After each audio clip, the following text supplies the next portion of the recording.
देखिए भाई, अब बनना पड़ेगा, अब राजनीति अपना ली तो गुंडा भी बनना पड़ेगा, क्योंकि अगर हम बात करें बड़े बड़े नेताओं के, तो देखिए हमारे योगी जी भी तो गुंडे हैं, मोदी जी भी गुंडे हैं, अखिलेश जी भी गुंडे हैं, सभी नेता गुंडे हैं। तो फिर मैं क्यों पीछे रहूं? क्या बनूंगी?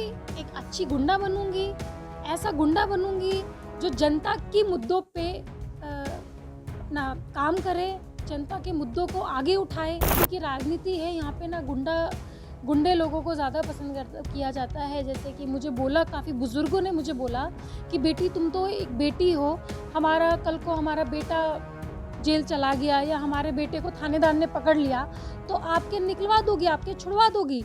ये काम कौन छुड़वाएगा? ये लोग छुड़वाएंगे। तो आपके हस्तिनापुर में एक हॉस्पिटल ऐसा नहीं है जिसमें इमरजेंसी प्रोवाइड कराया जाए।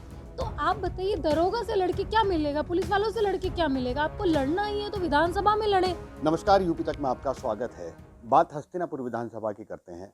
वहां पर एक अभिनेत्री अर्चना गौतम नेत्री बनी, उन्होंने चुनाव लड़ा, कांग्रेस ने उनको टिकट दिया हस्तिनापुर से चुनाव लड़ने के लिए। हमारे साथ मौजूद हैं अर्चना गौतम। किस तरीके से उन्होंने चुनाव लड़ा, क्या उनका एक्सपीरियंस रहा, किस तरीके से उन्होंने राजनीति सीखी, उनसे ही पूछते हैं। अर्चना जी, स्वागत है आपका यूपी तक में। किस तरीके से आपका राजनीतिक सफर रहा? एक अभिनेत्री से नेत्री बनी है, कैसा सफर रहा, क्या कहना है और कितनी वोट मिली है? देखिए, सफ़र मेरा बहुत अच्छा रहा है और हस्तिनापुर में मुझे बहुत प्यार मिला है। भले वो वोट में तब्दील नहीं हुआ, क्योंकि जो लहर थी, क्योंकि मेरा फर्स्ट एक्सपीरियंस था और यहाँ पे लहर के हिसाब से वोटिंग होती है और लहर के हिसाब से ही जनता पसंद करती है। तो जनता ने पसंद बहुत किया, बट वो चेंज नहीं हुआ वोट में। तो मैं यही बोलना चाहती हूँ कि कोई बात नहीं, कि मैं हारी नहीं हूँ, पहली मैं बता रही हूँ। क्योंकि 13 दिन में जो प्यार मैंने कमाया हस्तिनापुर की जनता से जो प्यार कमाया, वो ही मेरे लिए काफ़ी है। आगे भी मैं मेहनत करूँगी। और कुछ अपोजिशन वालों ने ये उनके माइंड में डाल दिया था कि ये मुंबई की लड़की है, एक्टर है, ये अपना इलेक्शन लड़के चली जाएगी। तो मैं उनको यही बताना चाहती हूँ कि देखिए, इलेक्शन ख़त्म हो चुका है और अब मैं आगे की भी तैयारी करूँगी और आप खुद देखिएगा कि मैं क्षेत्र में कितनी बनी हूँ और लोगों के लिए कितना काम कर रही हूँ, लोगों के हक के लिए लड़ रही हूँ। और आगे भी मैं राजनीति करती रहूँगी और अपना काम करती रहूँगी। आपको लगता है कि आपके साथ में जो एक बात ये कही जा रही थी कि आप मुंबई से हैं, वापस चली जाएंगी, उस चीज़ को लेकर के आपको चुनाव पे फर्क पड़ा है? हाँ, देखो, बहुत सारे लोगों ने, मतलब बहुत सारे, क्या मैं बोलूँ आपको, जो हमारे सपा से जो इलेक्शन लड़ रहे थे, योगेश वर्मा जी, दिनेश खटीक जी, उन्होंने सबने ही एक माइंड में ये डाल दिया था कि वो भाई एक्टर है, वो यहाँ पे सिर्फ आई है, वो कोई रहने वाली नहीं है, आप लोगों का कौन सुनेगा। और एक चीज़ मैंने यहाँ पे देखी है कि जो यूपी की राजनीति है, यहाँ पे ना गुंडे लोगों को ज़्यादा पसंद किया जाता है। जैसे कि मुझे बोला, काफ़ी बुज़ुर्गों ने मुझे बोला कि बेटी तुम तो एक बेटी हो, हमारा कल को हमारा बेटा जेल चला गया या हमारे बेटे को थानेदार ने पकड़ लिया तो आपके निकलवा दोगी, आपके छुड़वा दोगी। ये काम कौन छुड़वाएगा? ये लोग छुड़वाएंगे। तो मैं ये चीज़ जब मुझे बोली गई तो मैं बहुत ज़्यादा वो हो गई कि मतलब ये क्या मेंटालिटी है कि मतलब एक पुलिस वाले से आप ये सिफारिश लगा रहे हैं, एक दरोगा से आप सिफारिश लगा रहे हैं, इसलिए आप एमएलए बन रहे हो या इसलिए आप एमएलए बना रहे हो। अरे, अगर लड़ाई लड़नी है तो उन एमएलए को बोलो जाके विधानसभा में आप लोगों के लिए लड़ाई लड़ें। आपके जो आपके साधन नहीं है उस पे लड़ाई लड़ें, बच्चों के लिए स्कूल नहीं है उस पे लड़ाई लड़ें, वहाँ पे विधानसभा में जाके बोलें। और आपको पता है, जब मैं वहाँ से आ रही थी, इमरजेंसी में ही एक एक्सीडेंट हो गया, उसके पूरा ब्लड निकला हुआ था, तो वो 25-30 किलोमीटर मेरठ में जाके उन्होंने भर्ती किया। तो आपके हस्तिनापुर में एक हॉस्पिटल ऐसा नहीं है जिसमें इमरजेंसी प्रोवाइड कराया जाए। तो आप बताइए, दरोगा से लड़के क्या मिलेगा, पुलिस वालों से लड़के क्या मिलेगा? आपको लड़ना ही है तो विधानसभा में लड़ें। तो मैंने वही चीज़ें सोची है कि क्या मेंटालिटी है, क्या एक विधायक होने के लिए गुंडा बनना बहुत ज़रूरी है? तो ये सब चीज़ें मेरे सामने आई हैं और मैं बहुत सारी चीज़ें सीखी हूँ। अब मैं जब नेक्स्ट टाइम के लिए, अगर हाईकमांड मुझे लड़ाएँगी, चाहे वो 2024 में हो, चाहे 2027 में हो, मैं लड़ूँगी और वो मैं खूबी से लड़ूँगी, क्योंकि अभी मैं सीख गई हूँ क्या है, क्या नहीं है। और एक चीज़ मैं और बोलना चाहती हूँ कि देखिए, जो अपोजिशन वाले थे, बीजेपी के अपोजिशन वाले, उसमें मुस्लिम समाज भी थे, दलित समाज भी थे, मेरे किसान भाई भी थे और छोटे-छोटे व्यापारी भी थे जिनको बीजेपी से प्रॉब्लम थी। वो क्या कहना चाहते हैं अब? आप तो बीजेपी को भगाना चाहते थे ना? मेरे मुस्लिम भाई भगाना चाहते थे ना, अब कहाँ क्या हुआ? पूरी पूर्ण बहुमत से आई है बीजेपी। क्या आप आगे भी ऐसा चाहते हैं क्या? तो ये नहीं होगा। तो मैं अपने मुस्लिम भाइयों से, दलित भाइयों बहनों से और जितने भी मेरे किसान भाई हैं जिन पे बीजेपी के जो नेता हैं उन्होंने गाड़ी चलाई थी, मैं उन लोगों से बोलना चाहती हूँ कि अगर यही सब रहा ना तो 2024 में भी फिर वो दिन दूर नहीं कि बीजेपी जीतेगी और हारेगी। तो इसलिए इसका सिर्फ एक ही उपाय है कि सब लोग तो क्षेत्रीय पार्टी को छोड़ के केंद्र पार्टी पे जुड़ जाएं, कांग्रेस को अपना लें, क्योंकि जो बीजेपी का सफाया कर सकता है वो सिर्फ कांग्रेस पार्टी कर सकती है। तो मेरी हाथ जोड़ के आप लोगों से निवेदन है, अभी से आप सोचिए, इस पे विचार करिए, आगे बैठिए, क्योंकि बीजेपी को अगर कोई खत्म कर सकता है तो वो कांग्रेस पार्टी कर सकती है। आपने कहा वो गुंडा बनने के लिए, हाँ। तो गुंडा आपने कहा कि गुंडी बन जाऊंगी। हाँ, देखिए भाई, अब बनना पड़ेगा, अब राजनीति अपना ली तो गुंडा भी बनना पड़ेगा, क्योंकि अगर हम बात करें बड़े बड़े नेताओं के तो देखिए हमारे योगी जी भी तो गुंडे हैं, मोदी जी भी गुंडे हैं, अखिलेश जी भी गुंडे हैं, सभी नेता गुंडे हैं। तो फिर मैं क्यों पीछे रहूं? अब मैं भी करूंगी इनको। देखिए मेरी जनता को क्या चाहिए? उनको चाहिए कि जो दरोगा से काम करा सके, जो पुलिस से काम करा सकते एक फोन पे, तो वो तो बनना पड़ेगा ना। तो गुंडा बनेंगे आप?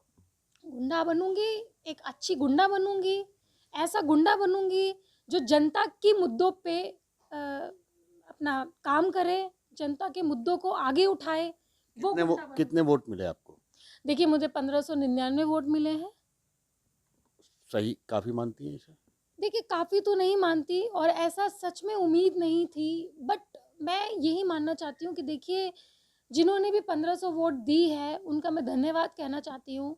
और मैं ये बोलना चाहती हूँ कि देखिए मैं एक दलित की बेटी हूँ और मैं हस्तिनापुर की पैदाइश हूँ, तो कम से कम आपको इतना सोचना था कि एक बेटी हमारे लिए आई है।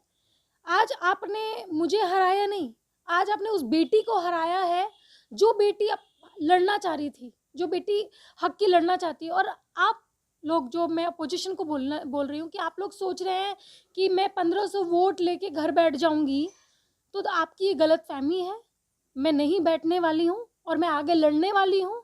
और जो जनता का एक वहम था, मैं उनका एक भरोसा नहीं अपना पाई, ले पाई, वो इसलिए क्योंकि 13 दिन में मैंने क्षेत्र में एंट्री की थी। 25 फरवरी को मैंने एंट्री की थी, 25 जनवरी को मैंने एंट्री की थी। तो उस वक्त मुझे लग रहा है वो को बहुत कम टाइम था, बट मैं आगे भी मैं बनी रहूंगी। जो 1500 वोट मिली हैं, आप ये कहना चाहती हैं कि ये आपकी वजह से सिर्फ मिली हैं या कांग्रेस को नकारा है लोगों ने? देखिए ये ना मेरी वजह से मिली है ना कांग्रेस को नकारा है, ये एक लहर थी। उसमें उन लोगों का सबका माइंड सेट था कि हम अपनी वोट को बांटे ना। उनका जो लहर थी वो बीजेपी और सपा की लहर थी, कांग्रेस की भी लहर नहीं थी। तो उसमें मुझे भी वोट नहीं दिया क्योंकि मैं कांग्रेस से जुड़ी हुई थी। उन लोगों ने सोचा कि अगर हम वोट दे देंगे अर्चना को तो शायद वो चीज़ें बट जाए, तो शायद उन लोगों ने वो डिसीज़न लिया। तो उसी के लिए मैंने जो अभी पहले बोला था कि मैं अपने मुस्लिम समाज के सभी भाइयों को, दलित समाज की सभी बहनों को मैं यही बोलना चाहती हूँ कि जो आने वाले जो इलेक्शन है 2024 में लोकसभा के, प्लीज़ वहाँ आप ना बटिएगा। क्योंकि देखिए जो मैं अपने दलित समाज के भाइयों और बहनों से ये रिक्वेस्ट करना चाहती हूँ कि अगर आप भाजपा में बट गए तो मैं आपको ये बताना चाहती हूँ कि जो हमारी बड़ी दीदी हैं मायावती जी हैं, वो एक कोठरी में बैठी हुई हैं और वो उस कोठरी को ही एक आलीशान महल समझ रही हैं और उसी को ही अपना एक राजपाट समझ रही हैं। तो वो उससे बाहर नहीं निकलेंगी। अगर निकलना होता तो वो अब निकल जाती। तो 2024 में भी वो नहीं निकलेंगी और उनको वोट देके भी कुछ नहीं होगा। तो मैं सबसे ये रिक्वेस्ट करती हूँ कि 2024 में आप कांग्रेस का हाथ थामे, कांग्रेस को वोट करें। आगे का क्या प्रोग्राम है? आप क्या वापस फिल्मी लाइन में चली जाएंगी या राजनीति करनी है? देखिए जैसा कि मैंने पहले बोला था कि अगर मेरी जनता मुझे जिताती है तो मैं फिल्म इंडस्ट्री छोड़ दूंगी। बट अभी जैसा कि देखा है कि मेरी जनता ने तो मतलब मुझे इतना भी वोट नहीं दिया कि एक बेटी की रिस्पेक्ट रहे, बेटी का एक आदर रहे। उन्होंने एक बेटी को एक आदर भी नहीं दिया। बट कोई बात नहीं, जब माँ माँ बाप ऐसा करते हैं तो बच्चे लोग अपना लेते हैं, तो मैं उनको तब भी अपनाऊँगी। और आगे की बात है, मेरी कुछ फ़िल्में पेंडिंग हैं, तो वो मैं करने जाऊँगी। आपका कहना था आप हारेंगी या जीतेंगी, यहीं रहेंगी जनता के बीच में। देखिए, मैं रहूँगी ना। एक बात बताइए, क्या मैं मुंबई से अप डाउन नहीं कर सकती? क्या मैं 5 दिन अपना जो मेरा पेंडिंग काम है, वहाँ 5-10 दिन दे के यहाँ अपनी जनता की सेवा नहीं कर सकती? तो मैं वो करूँगी ना। आगे मतलब राजनीति भी जारी रहेगी और फिल्में भी जारी रहेंगी। फ़िल्में भी जारी रहेगी। अब राजनीति में क्या करना है और फिल्मों में क्या करना है? देखिए, राजनीति में जनता के मुद्दों को उठाना है। मेरे क्षेत्र में कुछ भी प्रॉब्लम होगी, सुख-दुःख में उनके साथ रहना है, क्योंकि कुछ लोगों ने गलतफ़हमी जब मैं हमारे जनता को दी थी कि ये लड़की नहीं आने वाली है, तो वो वहम उनका तोड़ना है, उनके बीच में रह के। और आगे भी मुझे काम करना है। और इंडस्ट्री में इसलिए रहना है कि अगर मैंने आज इंडस्ट्री छोड़ दी, तो कभी कोई लड़की आगे बढ़ने की सोचेगी नहीं। तो इसलिए वो इंडस्ट्री भी जारी रखनी है, जो मेरे पेंडिंग मूवी थी वो भी मुझे करना है, क्योंकि देखिए मुझे नाम वहाँ से मिला है, शोहरत वहाँ से मिली है, तो मुझे वो भी करना है और जनता की सेवा भी करनी है, और दोनों ही चीज़ बराबर तरीके से करूँगी, वो आप देखिएगा। ये है अर्चना गौतम, जिनका कहना है कि वो राजनीति का सफ़र अपना जारी रखेंगी और साथ में जो फ़िल्में हैं वो भी करती रहेंगी।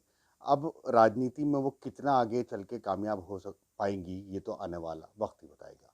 उस्मान चौधरी, मेरठ, यूपी तक।